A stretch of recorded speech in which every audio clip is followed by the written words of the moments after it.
compassion requires a softening. And to survive trauma, like a lot of times you basically can't be soft. You have to sacrifice being alive so you can survive. And I think to be truly alive requires a softening. Now, many of us don't realize that just as God is profoundly kind and compassionate to us, we're invited to steward that compassion toward ourselves in the form of self-compassion. And how do we do this? And we begin to practice gentleness and attentiveness toward our wounds in the same way that God is already kind to us. Welcome to Restoring the Soul, the podcast dedicated to helping you close the gap between what you believe and what you actually experience. I'm your producer, Brian Beatty. Thanks so much for listening. On this edition of the podcast, we're featuring a discussion Michael had with our good friend Aundi Kolber, congratulating her on her recent release of Strong Like Water on March the 21st. And today, Michael and Aundi will devote their time together discussing what it means to discover self-compassion. Now, if you're not familiar with Aundi, she's a licensed professional counselor, writer, and speaker from Castle Rock, Colorado, who specializes in trauma and body-centered therapies. As a survivor of trauma herself, Aundi brings what she has learned personally about the work of change, the power of redemption, and the beauty of experiencing God in our pain. So without any further delay, here's your host, Michael John Cusick. Here's a big question, and then I kind of want to go all over the map with different themes that you regularly teach about and that you do in your work. We talked about self-compassion, kindness, tenderness to oneself. And for our Christian listeners, let me throw in a Bible verse. I actually think that for most people that come to counseling, it's the hardest verse in the Bible to obey or to align with. And it's in Colossians 3, verse 12. And it says, "Therefore, you who are holy and dearly loved, clothe yourself with compassion, humility, kindness, gentleness, and patience, and over all of these put on love." So if I told somebody, you, therefore, as God's child, go do 100 push-ups and run a marathon barefoot on sharp rocks, and then climb a tree with no hands, they'd go, okay, if that's what it says. And yet it's so difficult, and I would argue impossible through effort to be compassionate and kind and gentle and patient to yourself. And yet this is really your life's work. And you mentioned in a previous podcast, this has been your journey as well as what you do. So here's the question. Drum roll, please. Why is it so difficult for us to have compassion and kindness for ourselves? I think that there's layers to it. Certainly, a lot of the folks that I work with have experienced trauma. And what I would start with is to say that those, especially when it's childhood trauma and it's something that is a really young default stories and templates that you carry in your body, that I think for those of us who have those experiences, it's especially hard. Because often, compassion requires a softening. And to survive trauma, like a lot of times you basically can't be soft. You have to sacrifice being alive so you can survive. And I think to be truly alive requires a softening.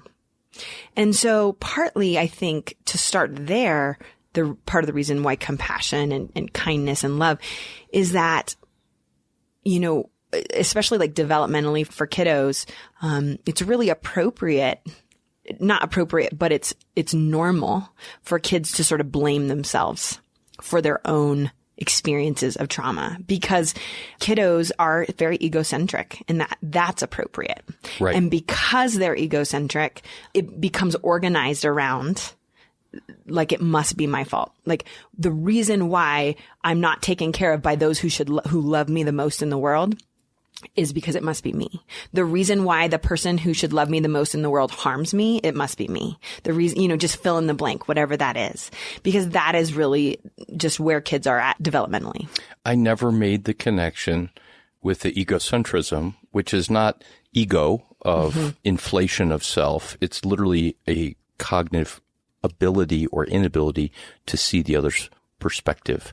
So it's developmental stage. Yeah. I never made that connection. I've always known and said that children blame themselves, but that's why. It's their frame of reference. It's all they have. Yep. Thank you. Yeah. No, and I think I hope it's validating for folks who hear that, because I think it can be frustrating as an adult. You can even know it's not your fault, and you will still feel like it's your fault. Right. And this again is the experiential piece, right? That there's a part of you that's holding that pain that has come to believe as a way to survive this time, this experience. That at least is the story that makes sense, or it made sense at the time. Partly because that also allows you to stay connected to those who are providing, your home or your food or your whatever those basic needs. And so our bodies are wise in that way. They're wise in the sense that they will do just about anything they can to survive.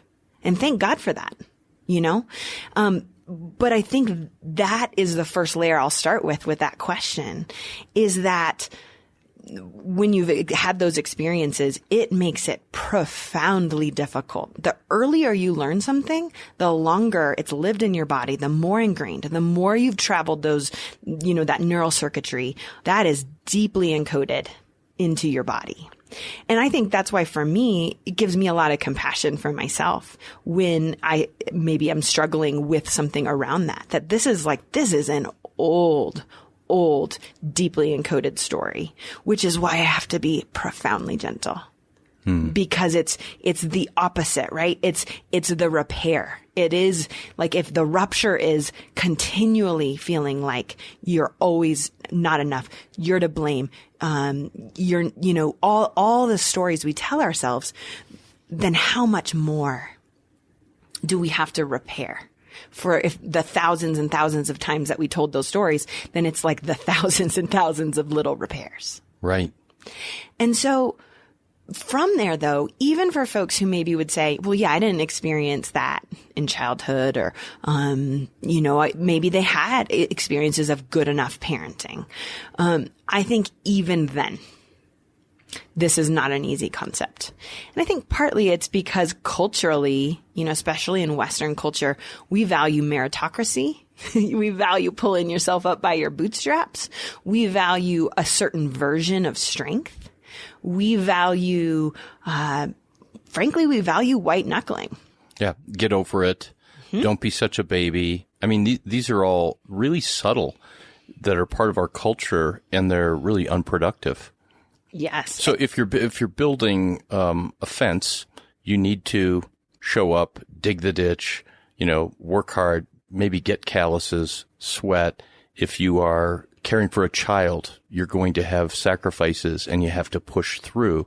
But if that becomes the norm where you live and there's no grace, space, openness, softness to just letting yourself be, then that's going to lead to problems.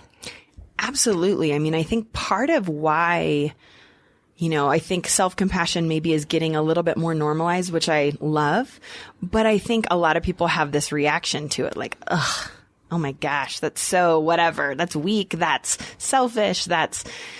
And what's so fascinating to me, I love this. This is where I love to geek out a little bit, is that when you understand the nervous system, let's say you have a template where you've always been so hard on yourself and you just push through and you're just like, get over it, baby. Whatever that means.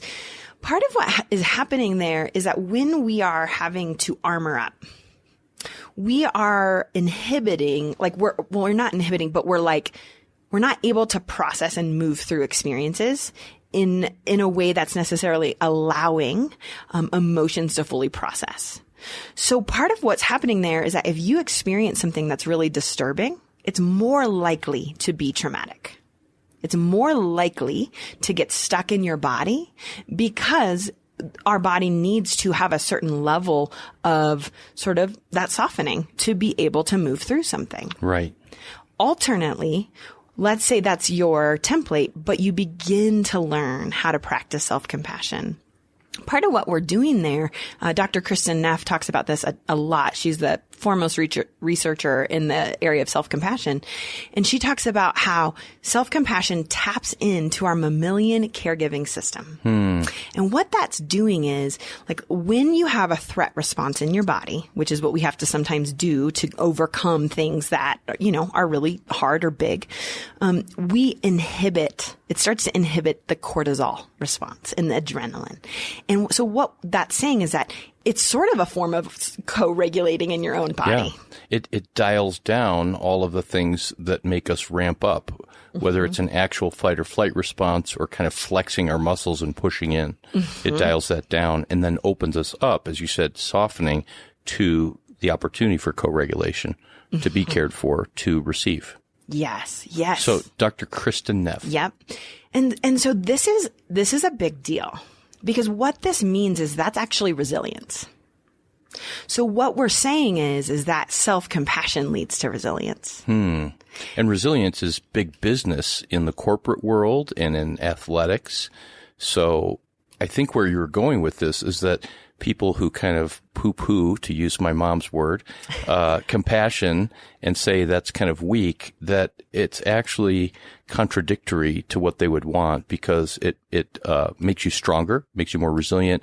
It would potentially heighten performance and the ability to be fully engaged. Yes? Yes, absolutely. And certainly, this is where I think sometimes people get confused, is that this is not saying that we don't need to do hard things sometimes. This is not saying that hard work is bad. This is none of those things. But it is saying, and this is where an awareness of our body really matters, is that if you're having to push yourself out of your window of tolerance into a fight or flight response or into dissociation in order to do something, or if something is super painful and for you the only way to get through it is to disconnect from yourself, this is the invitation of self-compassion, to turn towards that pain and to attend to it. And so there's a lot of layers there. And I think it's one of those things that we can explore for years, that we keep learning. Back to Colossians 3, because, as we're talking about restoring the soul, I always like to bring in a theological, biblical perspective that people might not have considered. So this idea of self-compassion, it's in like verses 12 through 14. And most people in their Bible, if you go to Colossians chapter 3, there's one of these man-made titles where they broke it down. And it says, and I don't like the title, but it says Rules for Holy Living in the NIV. And then it goes through, put off the old self, put on the new. And then it gets to verse 12. And one of the rules for holy living is be compassionate to yourself, gentle, kind. And it's as if it's like the bow on the first 11 verses that says, oh, by the way, you're not going to be able to do this unless you have self-compassion. Otherwise, you're going to feel pressure. You're going to turn in on yourself, as you said. You're going to beat yourself up.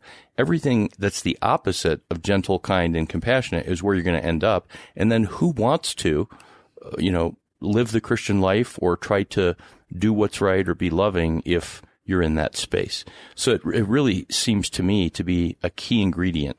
So I don't believe this, but devil's advocate for a moment, and I'm curious if you hear this argument. The idea of loving yourself is not biblical. I've been at a conference where I was talking about loving yourself, and somebody literally stood up in the back row, about 300 people there, and they said, that's not biblical. Where do you see that in the Bible? And I think there's a lot of, verses that talk about it, and there's a lot of concepts, but it just seems to me anymore to be just a major theme. Like, would God say, hate yourself? Or therefore, holy and dearly loved, beat the crap out of yourself. And don't be humble, but be proud. And instead of being gentle, be rough. And instead of being kind, really treat yourself the way that you would a really annoying next-door neighbor who you want to take revenge on. That's not the heart of God. And yet internally, we we theologically try to justify this idea. So first of all, respond to the person that says it's not a, quote, biblical idea to love yourself. Yeah. I mean, for me, the first thing that I think about is, frankly, love your neighbor as yourself. And so to me, I'm like, as yourself. So how do I love you want me to go like kick my neighbor's butt? Like what, like you want me to go shame my neighbor? You want me to go, you know what I mean? Cause that's how I'm supposed, like, cause if that's how I am with myself, that's you know what I mean? That's what the expectation would be. And so I think that's like, to me, I think we so often, like people read that love your neighbor. That's beautiful. But there is a neurobiological reality in which when we are not connected to our own body, so if you're cognitively loving your neighbor, but you are disconnected from your body because you hate yourself, there will be very, very, very firm limits on how you can love your neighbor. Right. You might be able to go shovel their driveway or help a little old lady across the street, but your heart will not be able to lavish goodness and blessing, especially if they're somehow irritating or unlovable. That's right. You simply can't sustain that, right? That's right. And I think there is a sense in which, you know, yes, you have to sit with that a little bit to be able to see that reality. But to me, you know, I think this is why it matters that we are available to truth that can come through things like research and science. Because without understanding, I mean, essentially, we don't have access to empathy. That's part of what we're saying. We both don't have access to empathy or compassion. So I just would challenge someone to go live the Christian faith without those, because I just don't see that being possible. Have you followed some of the stuff on social media about the churches, and a pastor in particular who said empathy is a sin and that it leads to inwardness? We won't go down that road, but I was recently speaking at the Apprentice Gathering, and Dr. Scott McKnight, foremost New Testament theologian in the U.S., read an article about that, and he just said, "Are you kidding me? I mean, where have we gone?" I know I'm kind of truncating the thought that you were on, but because of limited time, as we're having this conversation, I'm thinking, where in society have we seen this compassion? And I'm sure you followed Simone Biles, the Olympic, you know, more successful than any other gymnast, and how recently it was in the Tokyo Olympics where she chose not to do her competition because there was a concern that she could be hurt because she wasn't at her best. And there was worldwide outrage. You know, maybe it was divided down the middle, maybe not. There are people like, oh, that's wonderful. But she did it because she's been in a very public journey of abuse recovery and trauma. And I thought, especially knowing that story, wow, how hard that would be, knowing that to become, you know, a zillion gold medal winner, you don't try softer, you try harder. And you show up at 4 a.m. and whatever. And so with this trauma journey of having been abused by Olympic, you know, official staff people and coaches and doctors, to be at that point in front of the entire world with this expectation, what courage and integrity. And I think very few people have any sense of what would be required in that. But to me, this is an example of, I am going to love myself. My neck could snap. My career could end. And maybe selfishly, I don't think it's selfish. Like, I'm not at my best and I can't perform for my team. And I see versions of that happening again and again where women and men are going, nope, I'm not going to do that. And I think sometimes when there's a spiritually abusive organization or person and people go, you know, I'm not going to do this.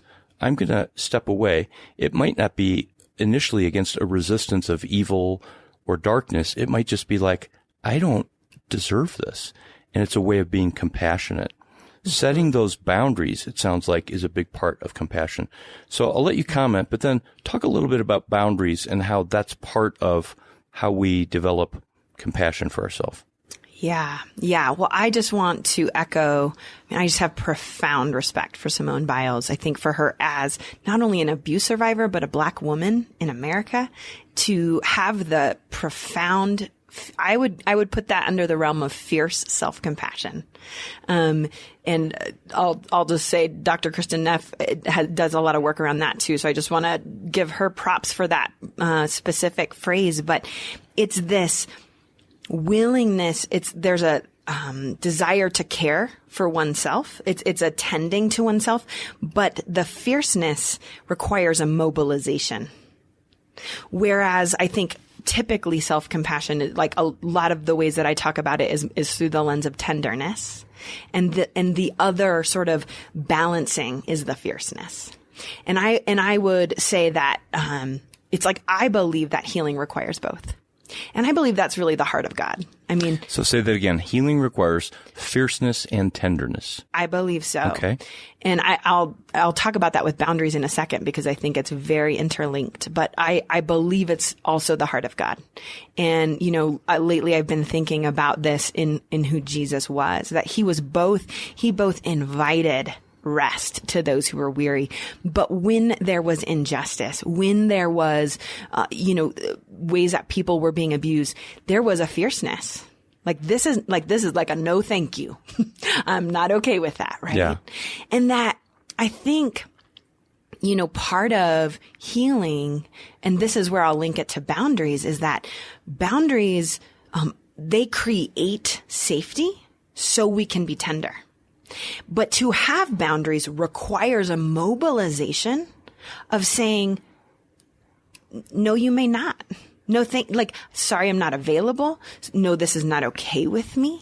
No, I will not be able to fulfill that. And not that boundaries are always we have to do this in every relationship. It's not necessarily about a reaction to someone harming us, but for those of us who have experienced harm. Well, it's about us harming ourselves by not saying or stating the boundary. We learn to participate in the harm. I believe that we have first been taught to harm ourselves, usually because I know that I would say for many of my clients and for myself, to speak up for yourself was not okay and perhaps dangerous. So you learn that, right? So that's the template you carry in your body. So you become an adult, and if that's the template, then you continue to operate in it and you participate in your own harm. Wow. And so healing requires a reclaiming. This is the body that God has given me. These are the limits. This is my finiteness. These are the gifts. These are the relationships. And I can protect those. And that is fierce. To say it requires, whereas tenderness requires a softening, I would say fierceness requires a rising up. And not from a place of, hopefully not from a place where we're having to go outside of our window of tolerance. Although I know for some folks, especially when you're learning boundaries, that can be very tricky and triggering at times. So I think there's lots of grace for that journey. But there is a sense of having to inhabit your strength. Well, even as you're talking, I'm seeing that you're inhaling when you said to expand, and then you exhaled when you talked about the tenderness. So the tenderness and the fierceness isn't an egocentric, I'm going to get you, but inhabiting ourselves where we expand into who we really are.